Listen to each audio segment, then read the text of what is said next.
तो part number 4 में हम एरे की टोटल 6 मेथड्स इसमें देखेंगे। ये आपको दिख रहे हैं 6 मेथड्स है और फिर एंड में एक प्रॉपर्टी है, एरे की ये एक प्रॉपर्टी है और फिर ये भी बाद में बताऊंगा कि प्रॉपर्टी क्या होती है और मेथड क्या होता है जब हम ऑब्जेक्ट का टॉपिक पढ़ेंगे। लेकिन अभी के लिए सिर्फ इसको देखे, जब इसके साथ पैरेंथेसिस नहीं है ना, बाकियों के साथ पैरेंथेसिस एंड में लगे हैं लेकिन इसके साथ नहीं है, तो इसलिए मैं इसको प्रॉपर्टी अभी बोल रहा हूँ। अभी के लिए सिर्फ ये कॉन्सेप्ट जहन में रख दे, ठीक है। तो 6 मेथड्स इसमें देखेंगे, पार्ट नंबर 3, पार्ट नंबर 2 और पार्ट नंबर 1 के अंदर भी हमने काफी सारे मेथड्स कवर कर रखे। अगर वो वीडियोस नहीं देखी तो वो भी जरूर देखें। तो सबसे पहले जो मेथड है वो है ऐड, ठीक है। अब ऐड क्या है, काफी ज्यादा अच्छा मेथड है, ये भी आपके यूज में आएगा आगे। तो इसका डिफिनेशन थोड़ा सा देख लेते हैं, फिर इसको प्रैक्टिकली देखेंगे। तो पहले डिफिनेशन को देखें। इसमें लिखा गया है कि ये रिटर्न करता है, returns the element at a specified index in the array, ठीक है। सपोर्ट नेगेटिव इंडेक्सिंग, और ये नेगेटिव इंडेक्सिंग को भी सपोर्ट करता है। अब इसका क्या मतलब है ये भी अभी मैं दिखाऊंगा। Counting from the end of the array, जब आप नेगेटिव इंडेक्सेस में लगाएंगे तो फिर ये एरे के उल्टे साइड से काउंटिंग करेगा।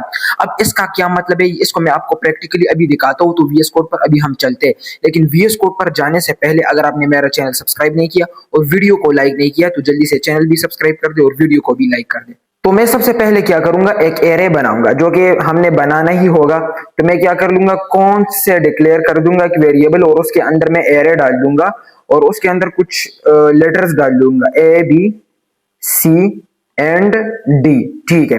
अब मैंने ये काम कर लिया। अब हम देखेंगे एट मेथड को कि एट मेथड अभी इधर करता क्या है। तो मैंने लिख दिया ARR dot at, at method लिख दिया। अब इसके अंदर हम क्या डालते हैं, इंडेक्स डालते हैं, ठीक है। मतलब कि कैरेक्टर्स को इससे लेते हैं, एट मेथड के जरिए से हम एरे के अंदर से कोई वैल्यू लेते हैं थ्रू इंडेक्स। तो इसके अंदर जो भी अभी मैं लिखूंगा वो एक इंडेक्स होगा और उसी इंडेक्स के जरिए से मैं इससे कोई चीज ले लूंगा, ठीक है।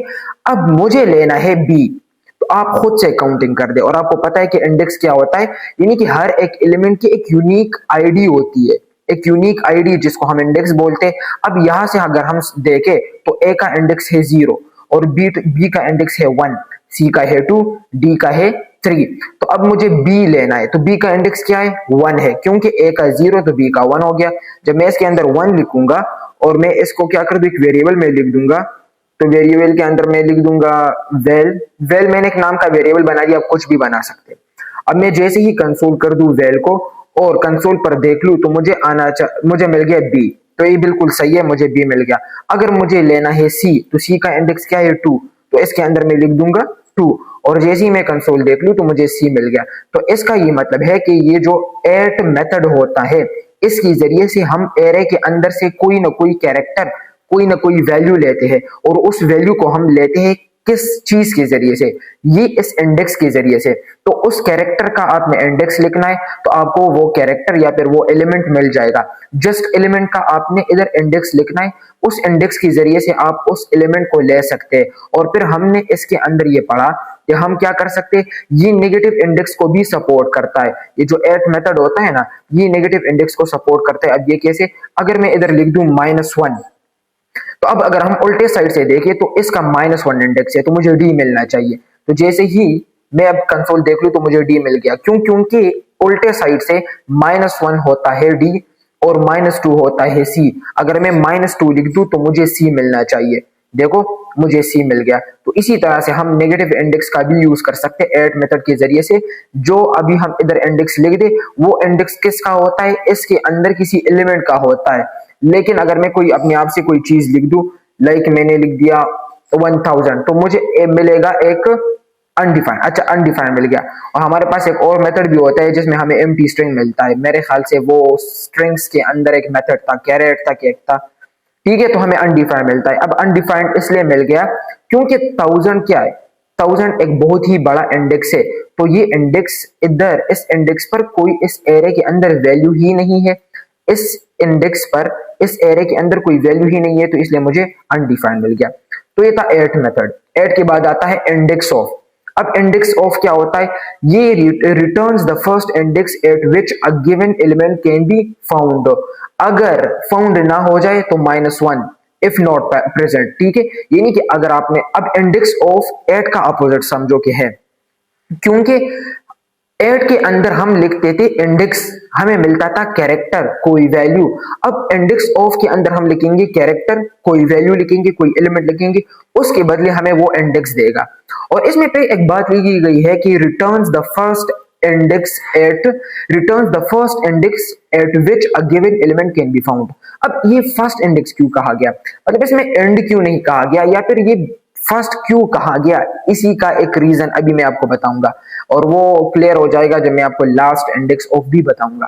ठीक है, तो यहां पर लिखा गया है कि returns the first index at which a given element can be found, अगर फाउंड नहीं करता, और -1 इफ नॉट प्रेजेंट और नॉट फाउंड। ठीक है, तो अब देख लेते हैं इसको भी, इसका क्या मतलब है, डिफिनेशन से अगर समझ ना आ जाए तो अब इससे समझ आएगा ही आएगा।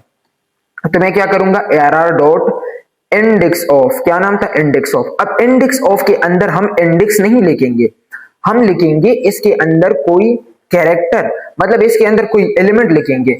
देखो मैंने लिख दिया कि बी का इंडेक्स मुझे बताओ, तो इंडेक्स ऑफ बी, इसको आप मतलब कि इसको एक सेंटेंस की तरह पढ़े, एक जुमला इससे बना दे तो फिर आपको समझ आएगा।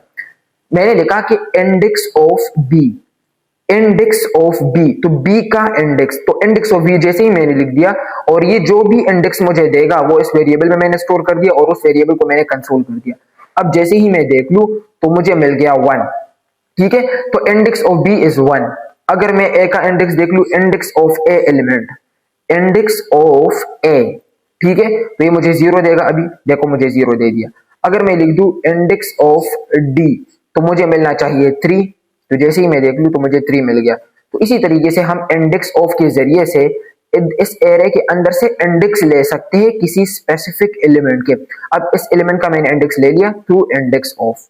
अगर अब इधर एक बात आती है, मैंने इधर लिखा है बी, और मैं इधर भी ऐड कर दूं बी। ठीक है, अब कितने बी है, एक ये बी है और एक ये बी है, 2 बी है।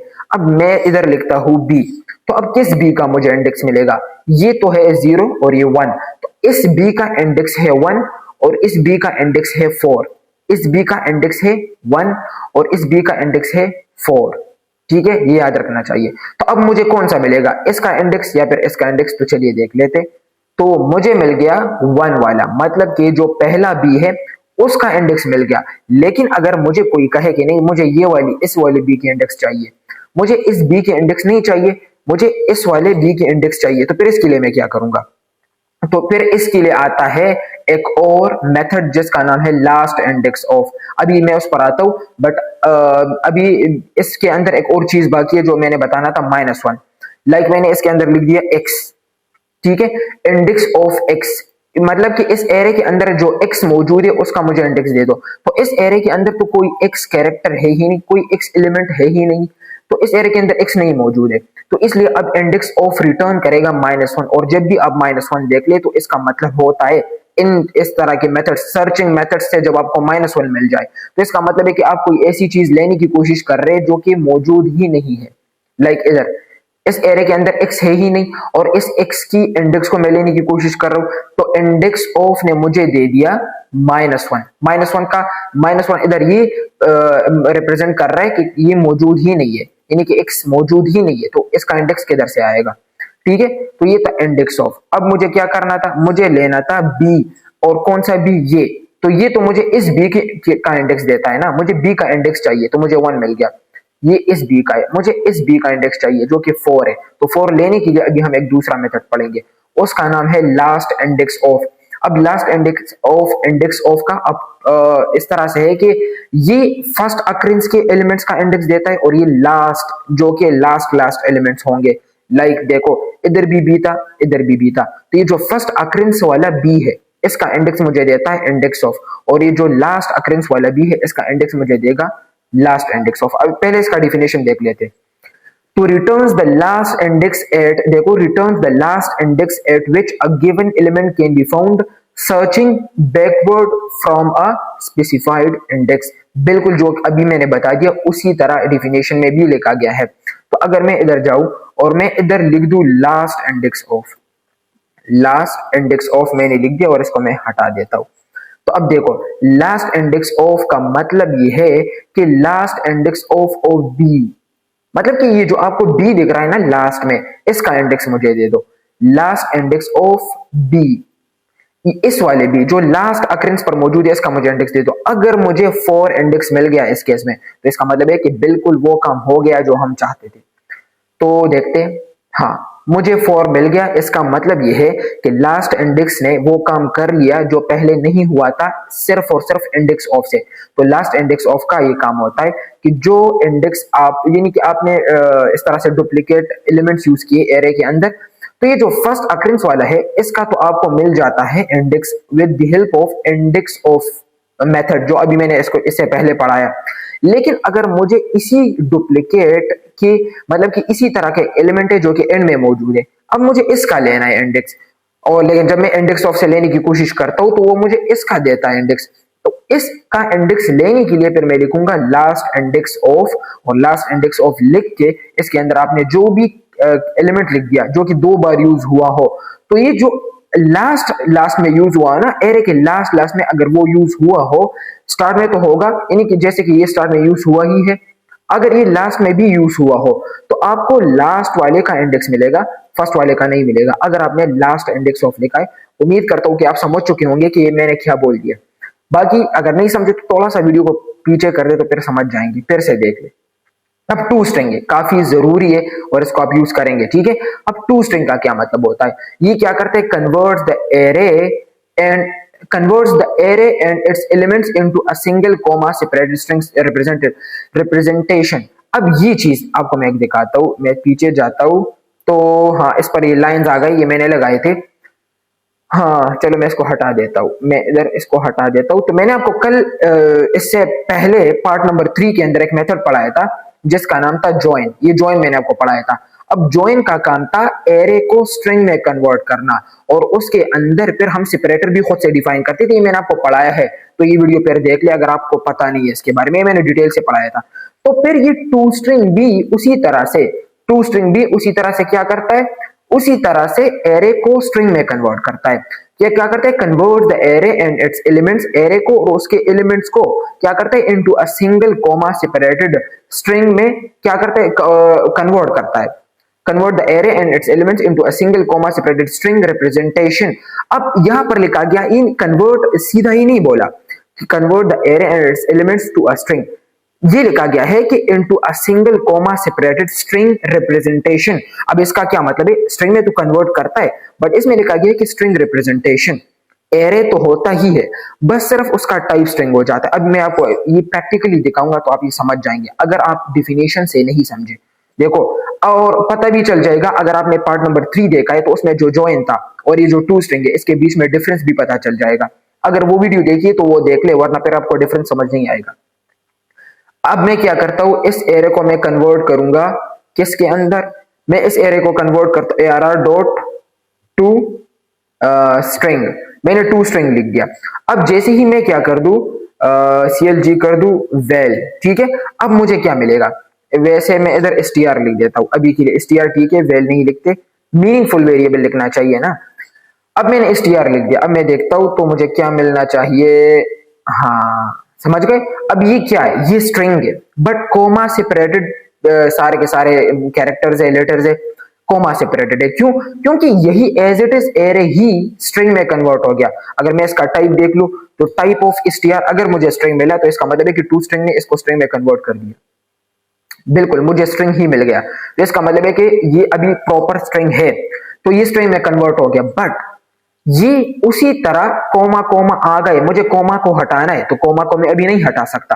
क्यों, क्योंकि इसके अंदर कोई ऐसी चीज ही नहीं है कि मैं इससे कोमा को हटा दूं। तो फिर इधर काम आता है ज्वाइन, तो ज्वाइन के जरिए से हम क्या कर सकते हैं, कोमा को हटा सकते हैं। इधर ये सेपरेटर स्ट्रिंग लगाकर, ये जो आपको एम्प्टी स्ट्रिंग दिख रहा है, एम्प्टी स्ट्रिंग को लगा दे इस तरह से और फिर देख ले तो देखो कोमा भी हट गए। अब इसके बीच में मैं कुछ और भी लगा सकते, मैंने आपको इससे पहले पढ़ाया था और ये टॉपिक मैं रिवाइज अभी कर रहा हूं सिर्फ और सिर्फ उन लोगों के लिए जिन्होंने ये नहीं पढ़ा। तो मैं सेपरेटर में क्या लगा रहा हूं, एक स्टार लगा रहा हूं, तो हर एक चीज अब स्टार से सेपरेट हो गया, हर एक कैरेक्टर स्टार से सेपरेट हो गया, ठीक है। तो ज्वाइन फिर बेस्ट है, टू स्ट्रिंग से फिर ये अच्छा है अगर आप सेपरेटर डिफाइन करना चाहते हैं तब, ठीक है। अगर आप चाहते हैं कि नहीं ये कोमास नहीं आने चाहिए तो फिर ज्वाइन का यूज करें। वैसे दोनों का काम है स्ट्रिंग में कन्वर्ट करना एरे को, बट डिफरेंस ये है कि उसमें हम सेपरेटर डिफाइन करते हैं, लेकिन इसमें सेपरेटर को डिफाइन करने के लिए कोई चीज ही नहीं है। कुछ भी इस तरह की चीज इसमें हम नहीं लगा सकते। अगर मैं इधर लिखने की कोशिश भी करूं, लाइक मैंने इस तरह लिख दिया, अब देखते हैं तो मुझे क्या मिलेगा, कुछ भी नहीं, मतलब उसी तरह ही मिल गया, इससे कोई फर्क ही नहीं पड़ता। तो मैं इसको फिर से खोलता हूं और इसको मैंने हटा दिया। तो ये था टू स्ट्रिंग। उम्मीद करता हूं कि आप टू स्ट्रिंग भी समझ चुके होंगे, इंपॉर्टेंट है। अब रिवर्स आता है। रिवर्स काफी ज्यादा सिंपल, नाम से ही पता चल रहा है।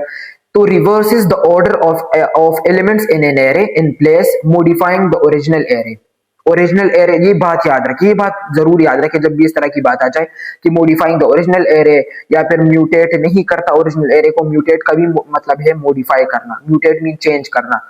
तो ये क्या करते हैं, मॉडिफाइंग द ओरिजिनल एरे, ये बात याद रखें, ठीक है। अब रिवर्स मेथड का यूज करेंगे, और रिवर्स एरे का मेथड है, ये स्ट्रिंग में नहीं होता। ज्यादातर लोग इसमें भी कंफ्यूज होते हैं कि ये रिवर्स स्ट्रिंग का भी मेथड है, लेकिन नहीं, ये सिर्फ और सिर्फ एरे का मेथड है। अब मैं क्या करता हूं, इस पर लगा देता हूं रिवर्स।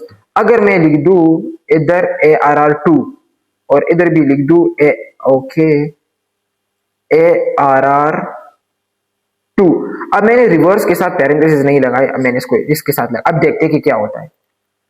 तो मुझे मिल गया array but with reversed element. देखो इस एरे के अंदर आपको डी बी सी बी ए, ये बी है ना, नहीं ये है बी है कि डी है, मैं भी कंफ्यूज हो गया। तो असल में ये बी है, क्योंकि ये बी भी इस तरह से है और ये बी भी इस तरह से है। तो बी डी सी बी ए कुछ इस तरह से दिख रहा है, ठीक है। तो ये जो एलिमेंट्स थे अब ये उल्टे हो गए, तो इस तरह से अब मुझे रिवर्स होके मिल रहा है। अगर मैं ओरिजिनल एरे को देखूं तो ओरिजिनल एरे भी चेंज हो गया होगा, ओरिजिनल एरे भी चेंज हो गया। देखो मैंने ओरिजिनल एरे को कंसोल किया, और अगर मैं इसको कंसोल कर दूं तो अब ये भी उसी तरह है। तो इसका मतलब है कि रिवर्स मेथड के जरिए से हम एरे के एलिमेंट्स को रिवर्स कर सकते हैं, और ये रिवर्स मेथड एरे को भी, यानी कि ओरिजिनल एरे को भी मॉडिफाई करता है या फिर म्यूटेट करता है, ये भी बोल सकते हैं। तो ये रिवर्स का काम था, बिल्कुल सिंपल था, ठीक है। अब उसके बाद आता है कॉन्केट। अब ये नाम थोड़ा सा सुना सुना सा होगा, क्योंकि मैंने आपको पढ़ाया था जब हम कॉन्केटिनेशन का टॉपिक पढ़ रहे थे। तो कॉन्केट का क्या काम होता है, इसका काम है मर्ज करना, ऐड करना, कंबाइन करना टू और मोर एरेस, अच्छा मुझे लगा ऑलवेज है, और more arrays to create a new array without alternating the originals. अब इसमें ये बात है, और इसमें क्या थी, मॉडिफाइंग द ओरिजिनल एरे, और इसमें है विदाउट अल्टरिंग, अल्टरनेटिंग नहीं है, विदाउट अल्टरिंग द ओरिजिनल्स, और इसमें था कि मॉडिफाइंग द ओरिजिनल एरे। तो इसमें है अल्टरिंग मीन के मतलब कि मॉडिफाई करना, इसका भी यही मतलब है। तो अभी कॉन्केट का हम करेंगे। अभी हम कॉन्केट पर एग्जांपल्स देखते हैं कि इसका क्या है। वैसे आपको थोड़ा बहुत पता चल चुका होगा, इसी कॉन्केट को हमने पढ़ा था स्ट्रिंग की मेथड्स के टाइम पर। जब हम स्ट्रिंग की मेथड्स पढ़ रहे थे तो इसी कॉन्केट मेथड को हमने उस टाइम पर भी पढ़ा था, और वो क्या करता था, मल्टीपल स्ट्रिंग्स को कंबाइन करता था, दो या दो से ज्यादा, ये मल्टीपल एरेस को मर्ज करता है या कंबाइन करता है। तो अभी देख लेते हैं इसको। तो मैं क्या करूंगा, इस पर लगाऊंगा कॉन्केट, और इधर मैं एक और एरे बना देता हूं,